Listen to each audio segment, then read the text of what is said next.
Previously, the European scientists, they believed that the Earth was the center of the solar system and the universe. And all the planets, as well as the moon and the sun, it revolved around the Earth. This was called as geocentrism. And this was believed since the time of Ptolemy in the 2nd century BC till as late as 16th century, until Nicholas Copernicus in 1512, he propounded the heliocentric theory of the planetary motion, and he said, it is the sun which is the center of the solar system, and all the planets, as well as the Earth, it revolves around the sun. And later on, a German scientist by the name of Johannes Kepler, in 1609, he wrote in his book by the name Astronomia Novia, that not only do the planets and the Earth, they revolve around the sun, but they also rotate about their own axis. And when I was in school, I passed my school in 1982, about more than 25 years back. There I too read that the planets and the Earth, they revolve around the sun, and the planets and the Earth, they rotated about their own axis. And the whole solar system, also in the galaxy, it revolved, including the sun, but the sun did not rotate about its own axis.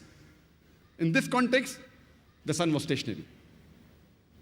But when I read the verse of the Qur'an in Surah Anbiya, chapter number 21, verse number 33, which says, Huwa allazi khalaqal layla wan nahar. It is Allah who has created the night and the day. Washamsa wal qamar, the sun and the moon. Kullun fi falaki yasbahun, each one traveling in orbit with its own motion. So the Quran says the sun and the moon, besides revolving, they also rotate about their own axis.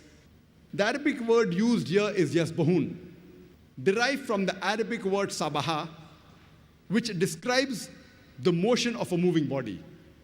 If I use this Arabic word yasbaha for a person who's moving on the floor, it will not mean that he's rolling, it will mean he's either walking or running. If I use the same word for a person in the water, it will not mean he's floating, it will mean he's swimming. Similarly, when Allah subhanahu wa ta'ala uses the same word for a celestial body, it does not mean that it is flying in the air, it means it is moving along with its own rotation. It's rotating about its own axis. So Quran says the sun and the moon, besides revolving, it also rotates about its own axis. And today, science has discovered that even the sun rotates. Since we can't see the sun directly, you get blinded if you see directly.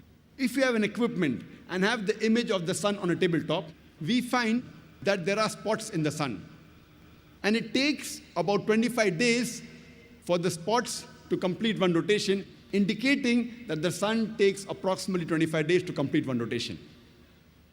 Imagine when I was in school, I was taught the sun was stationary, it didn't rotate about its own axis. And the Quran mentioned 14 years ago that it rotates. And now, alhamdulillah, most of the schools have incorporated that the sun also rotates.